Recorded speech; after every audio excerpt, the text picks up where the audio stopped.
भैया आपने बहुत अच्छा जस्टिफिकेशन दिया। या आप वो जो वहाँ के प्राइम मिनिस्टर इजराइल के उन्हें भेजिए, वो बहुत खुश होंगे। आप जस्टिफिकेशन दे देना कि अगर गॉड नहीं है तो बच्चे क्यों मर रहे हैं, आप बताएं। वो ये सवाल पूछ रहे हैं कि अगर आप ईश्वर का अस्तित्व नहीं मानते हैं तो उन बच्चों की मौत को आप कैसे इंटरप्रेट करते हैं?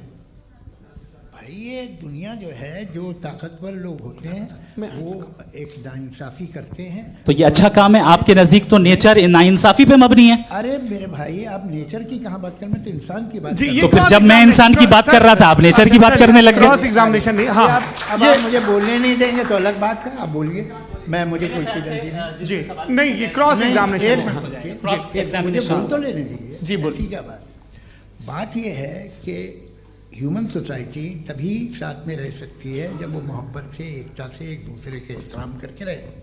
इसके अलावा पॉसिबल नहीं है, अकेले तो इंसान रह नहीं सकता। वहाँ पर कुछ लोग हैं जो फाउल करते हैं।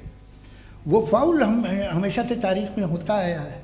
आज ये हो रहा है, जो हो रहा है बहुत बुरा हो रहा है, बहुत जालिमाना है, बहुत जाबराना है।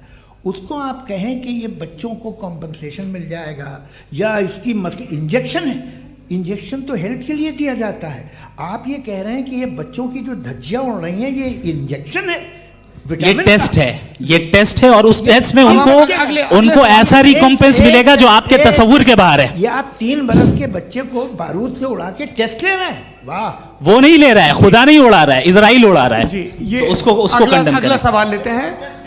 अगला सवाल लेते हैं प्रोफेसर पुरुषोत्तम अग्रवाल। मुफ्ती साहब, एक निवेदन आपसे है कि कम से कम थोड़ा सा माइक क्लोज एक रिलीजियस और फिलॉसफिकल कर मैं प्लीज। एक रिलीजियस और फिलोसॉफिकल ट्रेडिशन है जो ब्रह्मांड को यानी यूनिवर्स को ही अंतिम मानती है। सर्वम खलु इदम ब्रह्मम, this is Chandogya Upanishad and it completely rules out the existence और नेसेसिटी, आपके शब्दों में necessity of a creator. The creation itself is the creator. तो एक मिनट प्लीज। दूसरा जो सवाल आपने अभी, जो आप बार बार कह रहे हैं कि भगवान विद्वान भी है, वाइज, सब जानने वाला, तो अगर विजडम में दुनिया भर के पापों और अत्याचारों को बर्दाश्त करना शामिल है तो फिर इसका मतलब ये हुआ कि अगर मैं फ्री विल से उसको अपोज करता हूं तो ईश्वर की विजडम और मेरी फ्री विल में कॉन्ट्राडिक्शन है। Because when I am opposing whatever is happening in Gaza, then I am opposing the God's will और गॉड्स विजडम। जवाब लेते हैं क्योंकि तो गॉड की विजडम में, एक मिनट सर प्लीज सर, ये एक जुमला, गॉड की विजडम है कि गाजा में जो कुछ हो रहा है वो हो रहा है, मैं उसका अपोज कर रहा हूं तो मैं गॉड की विजडम के खिलाफ जा रहा हूं। एक सवाल। दूसरा ये नहीं, आपने 2 ऑलरेडी। सर आप और सवाल कर लें, लेकिन मुझे 2 जवाब दे। पहले आपने ये कहा, सुनिए मेरी बात सुनिए। इजराइल के गॉड के मुताबिक तुम्हारा ठीक हो रहा है ना? नहीं हो रहा है, ठीक नहीं हो रहा है। मैं बता रहा हूँ क्या हो रहा है, आप तशरीफ रखिए, मैं बता रहा हूँ क्या हो रहा है। Let me complete please. एक सेकंड गाइस, एक सेकंड। ये देखिए, ऐसा है कि ये सब बड़ा आपस में विचार विमर्श के बाद ये तय हुआ था कि कुछ नियम बना लिए जाएं ताकि एक टाइम बाउंड बातचीत चले। और भाई साहब, आप बड़ा जरूरी काम कर रहे हैं लेकिन कैमरे के फ्रेम में आके उस काम को गड़बड़ कर दे रहे हैं। ठीक है गुरु, अब मेरे को कहीं का गुस्सा कहीं निकालना था, सॉरी। नहीं, कोई गुस्सा नहीं है जी। तो प्रोफेसर ने सवाल पूछे, आप उनके जवाब दें। और थोड़ा ये सब लोग थोड़ा ख्याल रखें भाई, सवाल संक्षिप्त रखें जी। आपने 2 सवाल किए। सबसे पहला ये कहा कि हमारे पास ये कॉन्सेप्ट है कि ये यूनिवर्स खुद नेसेसरी बीइंग है, creation itself is the creator. How irrational is this कि मैं एग्जिस्ट करूंगा बाद में, लेकिन अभी एग्जिस्ट कर भी रहा हूं, यानी एक ही टाइम में एग्जिस्ट भी कर रहे हैं, नहीं भी कर रहे हैं। This is not true. दूसरी चीज आपने कहा कि अगर इजराइल में, सॉरी माफ कीजिएगा, Israel doesn't exist, occupied Palestine में अगर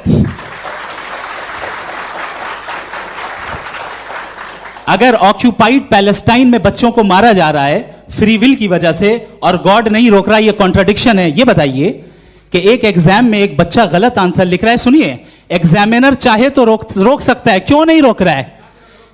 ये कॉन्ट्रडिक्शन है, ये कॉन्ट्रडिक्शन नहीं है। माइक नहीं सर, ये आपस में जी, ये क्या आपका सवाल?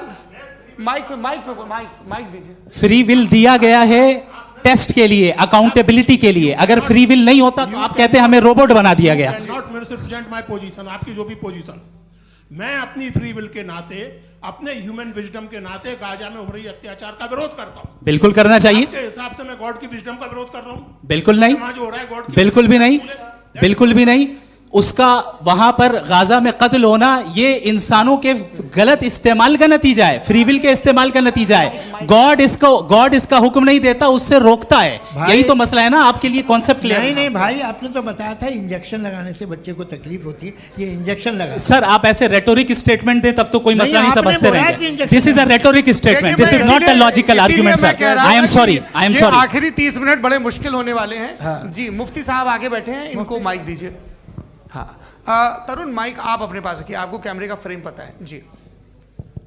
सबसे पहले दोनों को मुबारकबाद। एक सर अपना आप नाम बता दें। आप अमेरिका में शिकागो में रहते हैं, इतना मुझे याद है। बताया आपको, यासिर नदीम अलवाजदी मेरा नाम है। जावेद सर आपसे एक क्वेश्चन है इन्फिनिट रिग्रेस के ताल्लुक से। एक हाइपोथेटिकल सिनेरियो है, मसलन अगर आप सर माइक थोड़ा सा प्लीज क्लोज रखिए। ओके जी। अगर आप शायर इसलिए हैं कि आपके कोई उस्ताद शायर थे, और वो इसलिए शायर थे कि उनके कोई उस्ताद शायर थे, और इसी तरीके से हम माजी में पीछे चलते चलते चले जाएं और कहीं ना रुके, तो माफ कीजिएगा आप कभी शायर नहीं हो सकते। लेकिन आप शायर हैं, आपका शायर एग्जिस्ट करता है, इसका मतलब ये है कि आप कहीं ना कहीं रुके हैं। तो मेरा सवाल ये है कि क्या आप इन्फिनिट रिग्रेस ऑफ कॉजेस को लॉजिकल फैलेसी मानते हैं या नहीं मानते? हाँ या ना?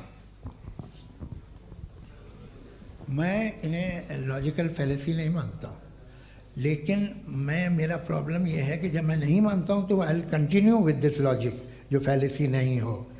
आप एक जगह रुक जाते हैं जाके, आप कहते हैं ये गेंद कैसे बनी, ये जजीरा कैसे बना, ये समंदर कैसे बना, ये ज़मीन कैसे बनी, और अचानक गॉड पे जाके आपको ब्रेक लग जाता है। एक बार आप सवाल नहीं करते कि भाई इनको बनाने वाला तो इनसे भी कॉम्प्लिकेटेड होगा, वो कैसे बना, उसके बारे में आपने इत्मीनान कर लिया, वो हमेशा से है। तो अगर आप उसे हमेशा से मानते हैं तो फिर ये मान लीजिए कि कायनात हमेशा से है, क्या तकलीफ है?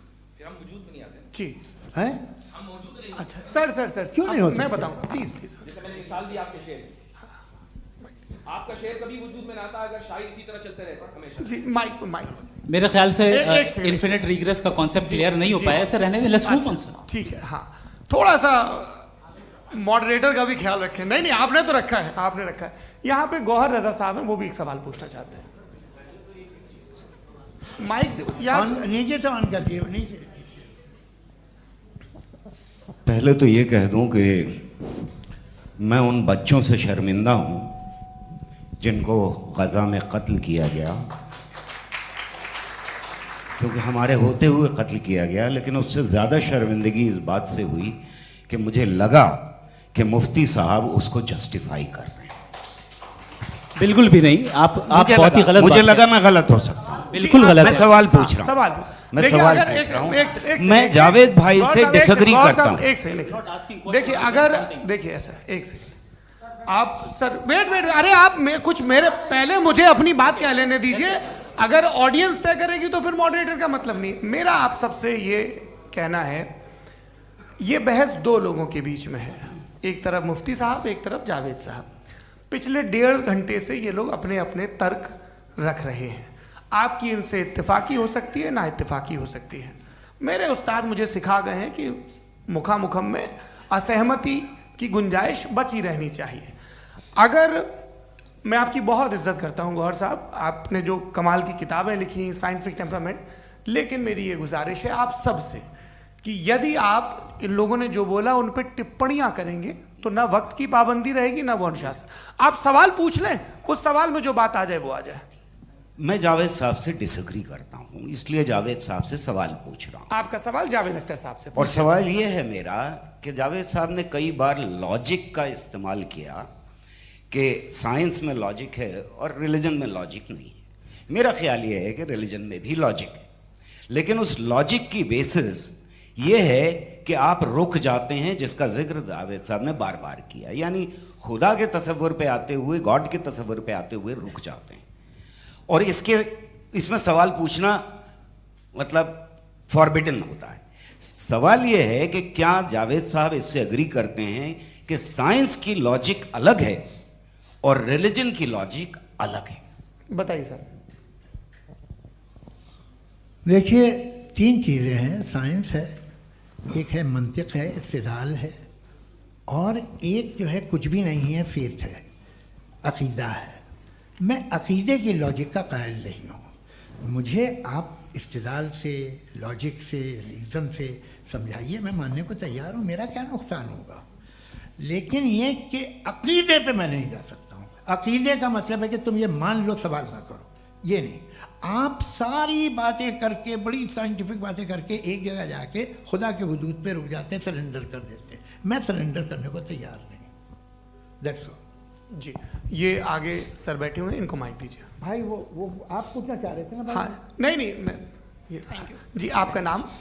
आसिम इफ्तिखार। आसिम जी, पूछिए। सर, जावेद सर से सवाल है कि आपने अपने क्लोजिंग माइक थोड़ा करीब है। अपने क्लोजिंग स्टेटमेंट में बात कही थी कि मज़हब का जो फ्यूचर है वो ज़्यादा दिन नहीं जाने वाला है, लेकिन मैं देख पा रहा हूँ कि जो ऑक्सफोर्ड यूनिवर्सिटी की एक स्टडी है 2011 में हुई है, जिसके 50 एकेडमिशियंस ने इसको अंजाम दिया था, उसमें वो ये कहते हैं कि जो फेथ इन गॉड है वो इनबिल्ट है ह्यूमन नेचर के अंदर, जिसको हम कहते हैं फितरत के अंदर शामिल है वो। और वो ये कहते हैं कि अगर कोई ये समझता है कि मज़हब को वो ख़त्म कर देगा तो ये उसकी गलत फहमी है। तो आप इसके बारे में, इस स्टडीज़ के बारे में क्या कहते हैं? ठीक है, मैं उनसे एग्री नहीं करता हूँ। वो कौन से प्रोफेसर होंगे, ऐसा उनके क्या पास डेटा है, इन्होंने डेटा के बेस होगा। डेटा क्या हो सकता है? फ्यूचर का डेटा तो नहीं हो सकता ना उनके पास, प्रेजेंट का डेटा हो सकता है। डेटा आपने सुना 100 साल पहले का बाद का डेटा? मैंने तो नहीं सुना आज तक। तो आज उनकी ये राय है और होगी राय, ठीक है। दुनिया में तरह तरह की राय है लोग, लेकिन मैं समझता हूँ कि वक्त के साथ इंसान ज़्यादा से ज़्यादा रीज़नेबल और लॉजिकल होता जा रहा है।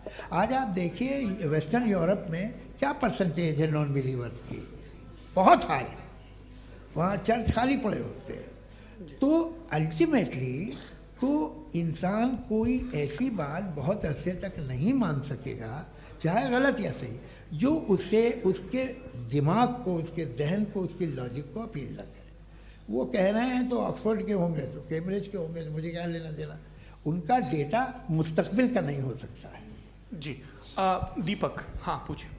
मैं आऊँगा, अभी पीछे की साइड भी आऊँगा, माइक वहीं भेजूंगा 2-3 साल के लिए। जी जावेद साहब, आपसे सवाल है। नमस्ते अरे भाई सर, अगर आप ही लोग तय करना है तो फिर 200 लोग तय कर लें। ये एक साथ नहीं sir, please don't do this sir. Everybody has a right sir, but we can only take selected questions.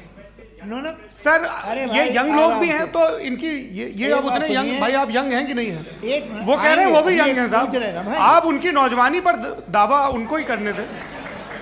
हाँ मुफ्ती साहब, आप यंग, हाँ पूछे। अरे भैया सर, मेरा सवाल ये है। कुछ इनसे भी तो पूछो जी। नहीं, बस आपसे एक सवाल है। जैसे थीस्टों के पास, अपने जो ईश्वर को मानते हैं, उनके पास अपने सोशल गेट टुगेदर्स हैं। 5 रोज़ा क्रिसमस आने वाला है, होली है, दिवाली है, ईद है।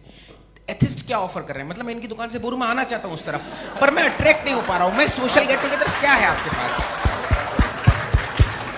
वो ये कह रहे हैं कि जो धार्मिक लोग हैं, अलग अलग धर्म के लोग, उनके उत्सव त्योहार, कॉन्ग्रेगेशन बहुत हैं। अब आपको मैं एक सुनाता हूँ, यहाँ हिस्टोरियन भी बैठे हैं। मृदुला जी, आप बताइएगा सही है क्या? ये एक कॉन्स्टेंटाइन, एक ग्रीक रोमन बादशाह था, जो क्रिश्चियनिटी आने के 400 साल बाद उसने डिसाइड किया कि मैं क्रिश्चियन हो जाऊंगा, मेरी पूरी स्टेट कैंसिल हो जाएगी। उस ज़माने में ऐसे ही होता था, राजा जो धर्म इख्तियार करता था वो जनता भी कर लेती थी। इसलिए कि वो हो गया था बैंकरप्ट, और उसे जो मेडिटेरियन कोस्ट के रिच क्रिश्चियन वो थे मर्चेंट, उससे पैसा चाहिए था। तो उसने कहा यार क्रिश्चियन हो जाओ। तो उसने अपने वजीर से कहा कि भाई ये हिस्ट्री है कि अब हम लोग क्रिश्चियन हो जाते हैं। कहते सर हो जाएंगे, कोई प्रॉब्लम नहीं है, लेकिन एक प्रॉब्लम ये है कि 17 दिसंबर से 25 दिसंबर तक जो पेगन फेस्टिवल होता, जो पेगन्स थे वो लोग, जो फेस्टिवल होता है वो बंद हो जाएगा, इसलिए कि हम क्रिश्चियन हो गए तो होगा नहीं।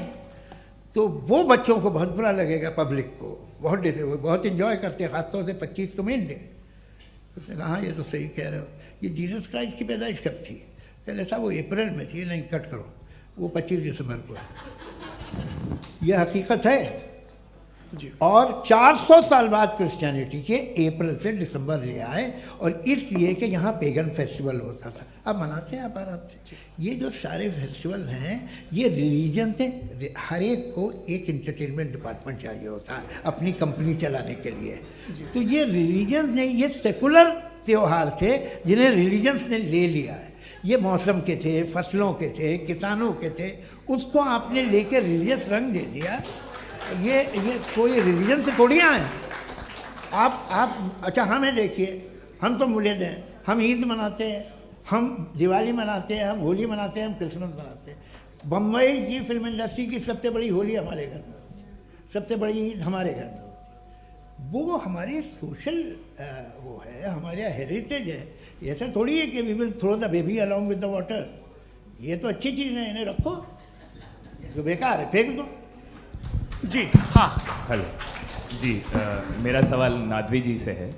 जैसा कि आपने बोला कि गॉड टाइम के भी परे हैं और गॉड इतनी कॉम्प्लेक्स चीज़ है कि उसे ह्यूमन माइंड समझ नहीं सकता, और गॉड ने अर्थ पे फ्री विल भी दे दी है, तो आप अपना वक्त ज़ाया क्यों कर रहे हैं गॉड के बारे में बात करके? अपन को तो बात करनी चाहिए कि सोसाइटी को बेहतर कैसे करें। जी मैं गॉड वही बताता है सोसाइटी को कैसे बेहतर करे। अभी मैं आपका जवाब देता हूँ।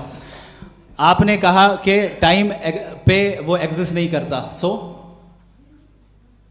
मेरा सवाल ये है कि जैसा आपने बोला कि गॉड बहुत ही कॉम्प्लेक्स चीज है, मैंने कहा ही नहीं कि कॉम्प्लेक्स है, तो आपके अल्फाज हैं।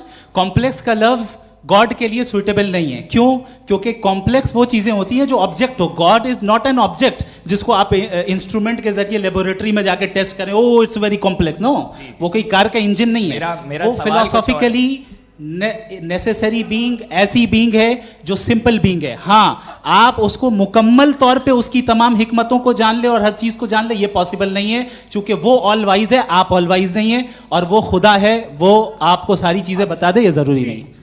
मेरा सवाल ये नहीं था, मेरा सवाल ये था कि जब गॉड इतना परे है इस दुनिया से कि उसने अर्थ पे फ्री विल भी दी है, हम सब ह्यूमंस की फ्री विल है, और जो सोसाइटी में हो रहा है वो अपन लोग डिसाइड करेंगे, तो अपन लोग डिसाइड नहीं करेंगे ना, अपन लोग डिसाइड नहीं करेंगे। गॉड जो है, गॉड ने वो उसकी जात, उसकी एग्जिस्टेंस टाइम एंड स्पेस से परे है, लेकिन वो हमारा टेस्ट ले रहा है और उसी गॉड ने हमें बताया कि तुम्हें क्या करना है क्या नहीं करना है, तो जाहिर है उस गॉड की बात सुनेंगे ना हम। जी, वो पीछे एक चश्मा लगाए जो मैम खड़ी हैं, उनको दीजिए। हाँ आप जी जी बिल्कुल आएंगे। देखिए मैं कोशिश कर रहा हूँ सब तरफ जाने की। हाँ उनको दीजिए माइक। जी हेलो सर, मैं ओमनी प्रेजेंट नहीं हूँ, टाइम पाबंद हूँ, और जहाँ तक कोशिश कर सकता हूँ करूँगा। जी अपना नाम बताइए। मेरा नाम उर्सुला है, मैं दिल्ली यूनिवर्सिटी की एक स्टूडेंट हूँ और मैं स्टूडेंट फेडरेशन ऑफ इंडिया से हूँ। मेरा सवाल मुफ्ती जी से है कि इस हॉल के इस कमरे में बैठ के हम लोग रेप की मोरालिटी के बारे में फिलोसफिकली बात तो कर सकते हैं, बट असलियत ये है कि रोज़मर्रा की ज़िंदगी में औरतें रेप के थ्रू गुजरती हैं, और हम लोग सिर्फ नंबर्स पे इस तरह नहीं देख सकते, क्योंकि कितनी औरतें हैं इन कंट्रीज़ में जहाँ पे आप बता रहे हैं कि केसेस कम हैं, जिनका एक्सेस है कि वो जाके केस फाइल कर सकें। कितनी औरतें हैं जो जिनको काम करने की आज़ादी है उन कंट्रीज़ में। यूरोप में ये आज़ादी आ गई, यूरोप में ये रूल्स आ गए, तो हम आज उसके बारे में बात कर पा रहे हैं। जी जवाब। आपने ये कहा कि कमरे में बंद होकर हम लोग इस पर फिलोसफिकली बात कर सकते हैं, लेकिन हकीकत में क्या हो रहा है, वो ग्राउंड लेवल पे क्या हो रहा है, जो बहुत गलत हो रहा है, और वो सफ़र कर रही हैं। आई एग्री, बहुत गलत हो रहा है, और जो गलत हो रहा है उसको हमें रोकना है। और क्यों रोकना है, वो गलत क्यों है? हमारे पास इसका ऑब्जेक्टिव फाउंडेशन है, इनके पास उसका ऑब्जेक्टिव फाउंडेशन नहीं है। मैं ये कहना चाह रहा हूँ कि जहाँ पे भी जुल्म हो रहा है, जहाँ पे भी औरत पे जुल्म हो रहा है, या उसकी इज्जत लूटी जा रही है, या उसे तकलीफ पहुँचाई जा रही है, और सिर्फ औरत नहीं, किसी इंसान के ऊपर भी जुल्म हो रहा है, तो उसके खिलाफ खड़ा होना, ये मॉरलिटी हमारे पास गॉड के पास से आई है। वरना जावेद साहब तो कह रहे हैं कि जो है मेजॉरिटी डिसाइड करेगी, तो मेजॉरिटी तो कभी भी बदल सकती है। क्या आप हाँ। ये थोड़ी सी आपको गलतफहमी है। मैं अगर मेरे जुमले से ये मदनत निकला या मैंने कहा, तो ये जुमला मैं वापस लेता हूँ, ये मेरा मतलब ही नहीं था कि मेजॉरिटी डिसाइड करेंगे। मेजॉरिटी डिसाइड करे तो दुनिया में बड़ी, वैसे आपने कहा था ये जुमला। अच्छा हो, मैं मान रहा हूँ, बाद में रिकैप कर लेंगे। अरे एक सेकंड मैं अपनी एक्सप्लेनेशन देता हूँ। मुनासिब बात यह है कि हम सब के सब दिल में जानते हैं कि क्या अच्छा है क्या बुरा है, हमें पता है अच्छी तरह से। जो लोग बुरे काम करते हैं उन्हें भी मालूम अच्छा क्या है। यही तो सवाल था हजरत कि फिर ये मोरालिटी आई कहाँ से? Cross examination. हाँ जी हाँ। मोरालिटी साथ रहने की डिजायर से आई, यानी साथ रहकर जो कुछ कह दे, जो कुछ कर दे, वो हो जाएगा। नहीं नहीं, तो आप कायदे से रह ही कर सकते हैं जब तक लोगों में मोरालिटी हो, वरना क्यास हो जाएगा। ये आपको कैसे पता? जी हमने देखा ना, जहाँ मोरालिटी का क्यास हो गया, हम देखते हैं। कहाँ पे देखते भाई अरे, दुनिया में आप जो ये- कह रहे हैं, आप एक अभी कहीं मैं पे आप अगर लोगों गलत को हो रहा है इस बहस तो के उसको बाद आप में गलत लोगों देखिए। को आप क्या- सर, मुफ्ती आप साहब, मैं- एपिस्टेमोलॉजी मुफ्ती की साहब, बात मुफ्ती कर रहे हैं, मैं साहब, ऑन्टोलॉजी अरे की बात मुफ्ती कर रहा साहब, हूँ। मैं इस बहस के फाउंडेशन बाद आप क्या है? दोनों लोगों को चाय पे फाउंडेशन होस्ट करूंगा, वहां पे क्रॉस एग्जामिनेशन कर लीजिएगा। अभी ऑडियंस का हक मार रहे हैं आप लोग भाई, सर जस्ट लोग हैं आप लोग। और ये भाई ये एक ये हाँ, बच्चे- उधर आएंगे, उधर इनको आएंगे। भी। जी सर, आएंगे आएंगे। अच्छा सर मेरा नाम लईकुर रहमान है और मैं अलीगढ़ मुस्लिम यूनिवर्सिटी का स्टूडेंट हूँ। और जहाँ तक मुझे पता है कि sir you are also product of Aligarh Muslim University. मैं भी उसी चमन का बुलबुल हूँ। हाँ सर, तो बड़ी खुशी हुई मुझे जान करके कि मैं आपसे मिलूंगा। सवाल सर मेरा सवाल यह है, सर सैयद अलैहि रहमा का नज़रिया यह था कि खुदा के वजूद को अक़ल के दायरे में रह कर के तलाश करना, न कि पूरी तौर से उसका इनकार कर देना। Sir how will you define it? नहीं तो ये तो आप इन्हें बताइए। ये सर, असल सवाल में रह आपसे। के खुदा का वजूद साबित कर रहे हैं। तो सर आपने सैयद इनकार ने कर रखा है, इस वजह से मेरा क्वेश्चन उन्होंने आपसे। यही सर से एक सेकंड, सर सैयद ने यही कहा ना कि अक्ल से आप खुदा के वजूद को साबित नहीं कर सकते, यही कहा ना भाई। वो उन्होंने कहा कर सकते हैं और वो कर दिया गया आज। वो फोन दो।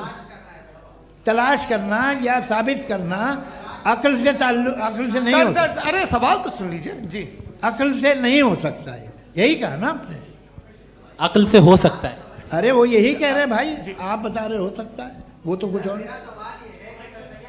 आप अगर सर देखो नौजवान फोन ले लो, इतनी कमाल की यूनिवर्सिटी है। अरे भाई दे दो मेरी ना बात जरा तो- एक मिनट, अरे दे दो मेरे भाई माइक। मेरी बात सुनो, नहीं, माइक मैं पे समझ- बोलो ताकि जो लाखों लोग देख रहे हैं माइक दे दो ना।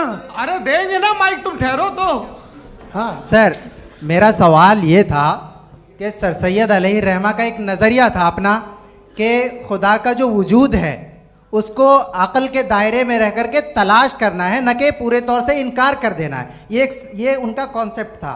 लेकिन मेरा सवाल ये है कि आप इसको कैसे डिफाइन करते हैं, एक्सप्लेन कैसे करेंगे? मैं आपसे जानना चाहता हूँ, क्योंकि you are the product of Aligarh Muslim university.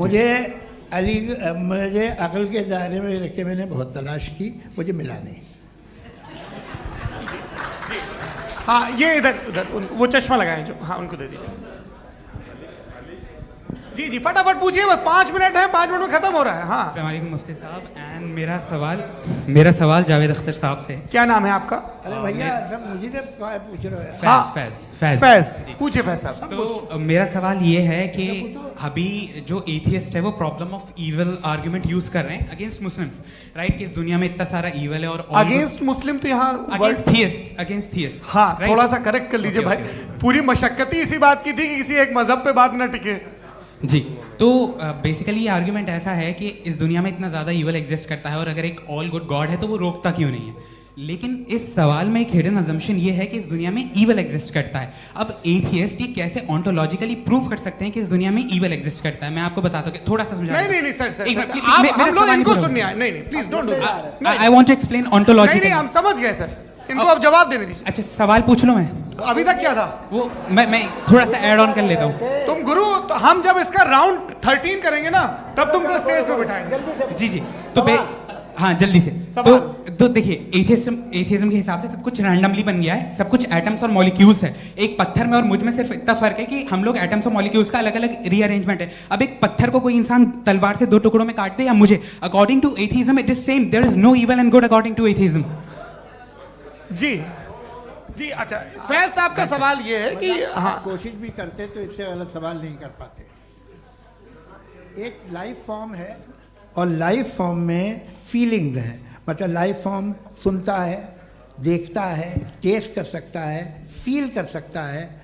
तो उसकी जो ये जो क्वालिटी इस बबल में आ गई हैं वो जानवर में भी है, इंसान में भी है। तो जाहिर है कि उसे कोई तकलीफ पहुंचेगी, तो चूंकि उसके पास वो सेंसिटिविटी है तो मैं करेगा। पत्थर में वो सेंसिटिविटी नहीं है। तो ये क्या सवाल हुआ कि अगर पत्थर को काटा तो पत्थर को तकलीफ नहीं होती, तो आपको काटे तो आपको क्यों तकलीफ हो? बैठ जाइए जी। हाँ अगला सवाल। हाँ पूछिए जी जावेद अख्तर साहब। अरे भैया सब आप लोग मुफ्ती साहब को छोड़ रहे हैं, मेरे ही पीछे पड़े हैं क्या? फिर चलो बोलो भाई। You asked how God can exist when children die in Gaza. हाँ? You asked how God can exist when children die in Gaza, and you also mentioned the rise of atheism in Europe. But the same events also are leading many atheists and non-believers to turn towards faith. How do you interpret this contradiction, where suffering pushes some away from God, yet brings others closer to belief? देखिए, आपको एक बात बताऊं, दुनिया perfect तो कहीं भी नहीं है, हर जगह कुछ खामियां हैं। बेटा एक मिनट, मैं आप ही को कहेंगे, देखो वो तो कुछ खामियां, कमज़ोरियां, खराबियां सब जगह है। लेकिन अगर देखोगे ईमानदारी से कि दुनिया सबसे ज़्यादा महज़ब कहाँ है, एक आम शहरी को कहाँ हुकूक हासिल हैं, वो बोल सकता है, अपनी मर्ज़ी से काम कर सकता है, अपनी मर्ज़ी से राय दे सकता है, हुकूमत के ख़िलाफ़ बोल सकता है, बरसरे इक़्तिदार लोगों के बारे में बोल सकता है, सरमायादारों के ख़िलाफ़ बोल सकता है। तो आपको ये स्कैंडिनेवियन कंट्रीज़ में मिलेगा, वेस्टर्न यूरोप में मिलेगा। मैं नहीं कह रहा वो परफेक्ट है, बिल्कुल नहीं, वहाँ बहुत ख़राबियाँ भी हैं, परफेक्ट तो कोई। लेकिन जिन जिन मुल्कों में, लैटिन अमेरिका देखो, गल्फ़ देखो, वहाँ पर आपको ये ज़रूर है कि रेप नहीं होते होंगे। रेप की ज़रूरत क्या है भाई, उसको तो ख़रीद लो, घर में रखो, सड़क पर रेप करने की क्या ज़रूरत है। मगर सुनिए सुनिए सुनिए, मगर हकीकत ये है कि वहाँ शख्सी आज़ादी राय देने की, बोलने की नहीं है। जी, ये एक आखिरी सवाल मुफ्ती साहब से। हाँ मैम, इनको माइक दीजिए। शुक्रिया। मेरा नाम मनीषा है, मैं हरियाणा से आई हूँ। मैं मुफ्ती साहब से एक बात पूछना चाहती हूँ। आप बार बार जावेद साहब को कॉन्ट्राडिक्ट तो कर रहे हैं कि आपने ये कहा, लेकिन आप भी अजम्पशंस के बेसिस पे बात कर रहे हैं। आपने खुदा के होने का कौन सा प्रूफ पेश किया है, खुदा की एग्जिस्टेंस का? अब इस सवाल को अलग रहने दीजिए, कौन एथीस्ट है कौन नहीं है। और दूसरी बात जो आपने एक छोटी सी कही थी कि ये फ्री विल का इस्तेमाल करता है इंसान अपनी, लेकिन इस फ्री विल का इस्तेमाल में मतलब खुदा ने ये दे दी सबको ये इजाज़त कि वो कितना घिनौनापन और कितने ज़्यादा ख़राब से ख़राब तरीके इस्तेमाल कर सकता है। जवाब सुनते जी। आप फ्री विल को मानती है ना, या अब कहती है कि फ्री विल नहीं है ना, मानती है ना? तो अब आपके पास इसका कोई एक्सप्लेनेशन नहीं है कि अगर एक इंसान उस फ्री विल का इस्तेमाल करके गलत काम कर रहा है और बच के अच्छी ज़िंदगी गुजार के निकल जा रहा है, उसका कोई रिकम्पेंस नहीं है। हमारे वर्ल्ड व्यू में जो इंसान गलत काम कर रहा है उसको भी रिकम्पेंस यानी उसका बुरा बदला मिलना है, और जो सही काम कर रहा है उसको सही बदला मिलना है।